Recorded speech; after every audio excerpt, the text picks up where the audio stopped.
Dala mo yung parachute ko. Yung scuba gear, goalie pants, ping-pong helmet. Dalawang araw mo lang naman bibisitahin si Lola, di ba? Ba't ang dami mong dala? Alam mo naman mahilig sa extreme sports si Mama Chloe, di ba?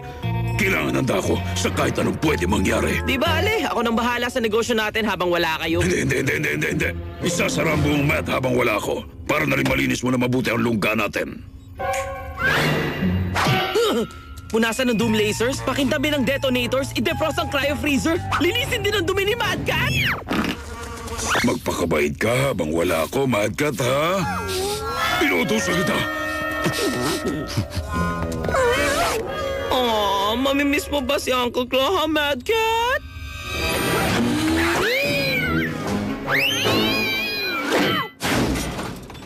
Ngayon, oras na para magtrabaho, talent style.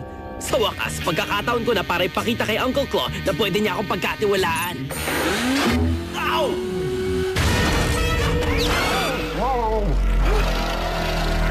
Brain! Backflip whip kick.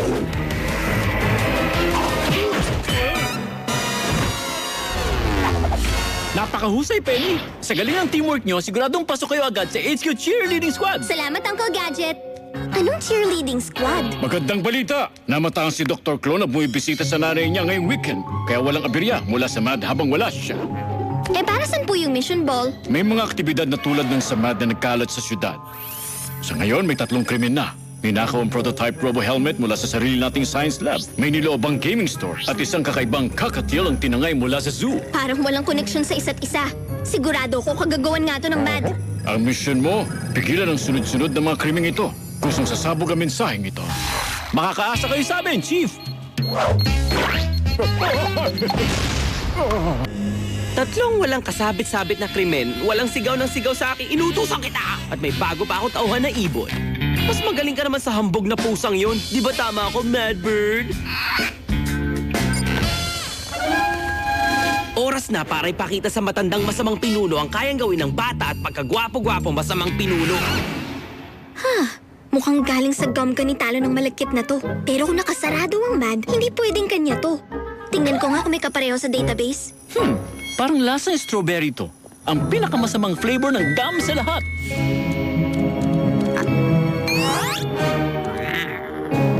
Ligaw na pusa. Mukhang may nagpapakawala sa mga alagang hayop niya. Kriminal lang ang gagawa nun. Bingo! Ang totoo niyan, Penny, pangalan lang ng aso ang Bingo.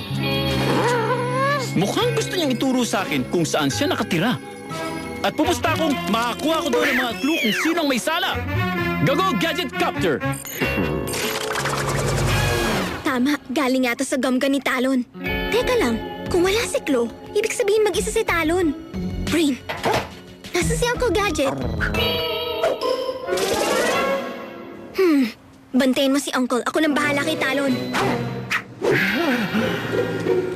Sasabayan ko siya sa pagsasolo niya. Okay, pag sinabayan ko siya, hindi na siya solo pero naiintindihan ko naman eh. Ay, grabe, hindi ko maintindihan ang nirereklamo ni Uncle Claw. Sobrang dali kaya ang pagiging masamang pinuno. Oras na mawasak ko ang Global Communications Network, mababaliw ang HQ. Sigurado ako ang unang reregalo ni Uncle Claw sa Pasko. At fire! Sunod na tower naman. At awan muna siguro sa kakaikot.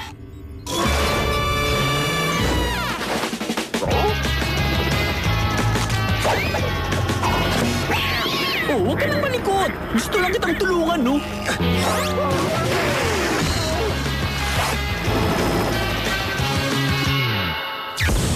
Isang tore na naman.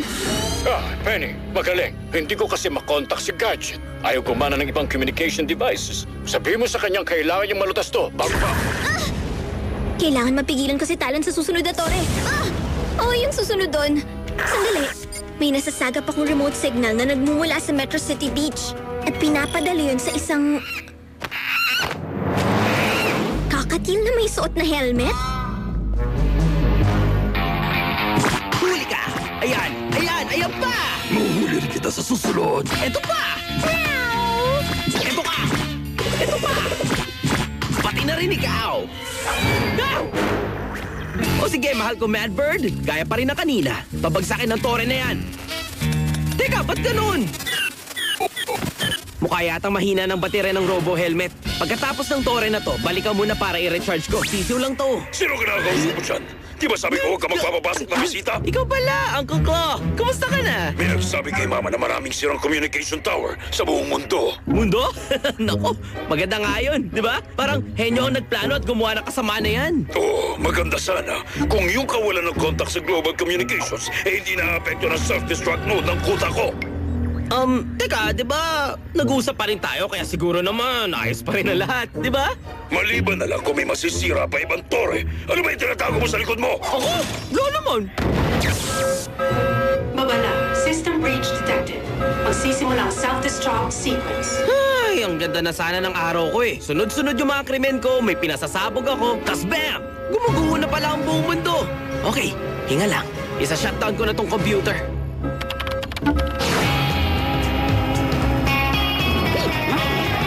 Anong sabi mo, Muning? Doon ka lang nakatira? Pero parang hindi naman ligtas ang lugar na yun.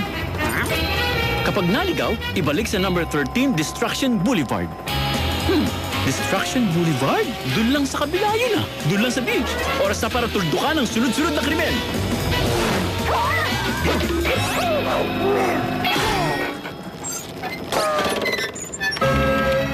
Okay. Oo na. Una sa lahat, hindi ako may kasalanan nito. Pangalawa, ang hirap naman mag-shutdown ng auto-destruct sequence. Pero pupusta ako, ikaw madali lang i-shutdown, di ba, Talon? Ba't parang pangit pakinggan yun? Basta, sinundan ko tong ibon at alam kong sayo to. Pero alam nating hindi to sayo.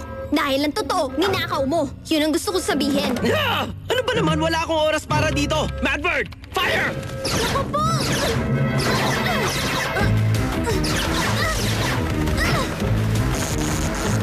Itigil mo na yung mga ginawa mong krimen ng walang paalam sa uncle mo. Oo na, makinig ka muna pwede. Kailangan kita para i-hack yung mainframe at i-reroute yung communications towers habang hinahanap ko yung override. At bakit ako tutulong sa'yo? 2 minuto bago ang pagsabog. Dahil doon, tsaka kung iisipin sa dami ng kagamitang pangwasak sa lugar na to, pag sumabog to, siguradong buong syudad ang mabubura, no? Sige na nga, pero pagkatapos ko tong gawin, humanda ka talaga sa akin, Talon.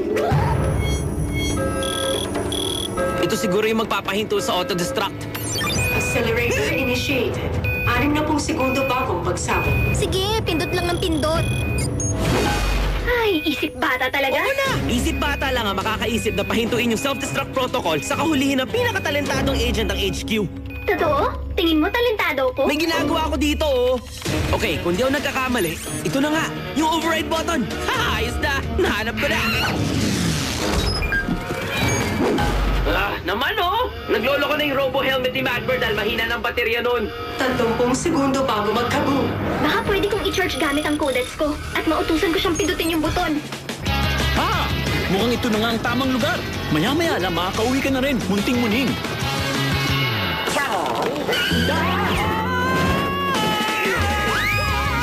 Bilisan mo na, Penny! Ang malas naman oh!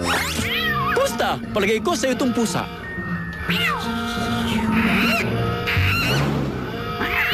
Tigil! Sakit sa ulo ka talaga, puta ka! Tingin ko hindi masyadong masaya si Madcap sa ipinalit mo sa kanyang bagong alaga mo. 20 segundo bago ang pagsabog. Wag! Mad Dog! Gago Gadget Arms! Wowzers! Gustong-gusto na talagang makawala ng ibon dito. Sige na, total mukhang hindi na tayo makakalabas dito. Gusto ko malaman mong matagal na kitang... Ayos na! Na-recharge ko na yung Robo Helmet! 8, 7, Sige, pindutin mo na! 6, Pindutin mo! 5, Mali! Yung override button! 4. Self-destruct sequence cancelled. Uncle Gadget, niligtas niyong syudad! Teka, ano nga yung sasabihin mo? Gusto ko lang sanang sabihin na... Lagot talaga ako kay Uncle Claw pag-uwi niya. Pupulpusin niya ako kaya... Bye-bye! Rain! Backflip whip kick! Ayos lang, makita na siyang sumisirko sa ere ng ganon. Masaya na ako doon. Alis na tayo! Gadget, Penny, mahusay ang ginawa niyong pagpigil sa Matt sa pagwasak ng syudad. Chief, mamaya na lang. May panganib pa. Tama siya. Isasoli ko pang ibon na to sa may-ari. Gago Gadget Copter!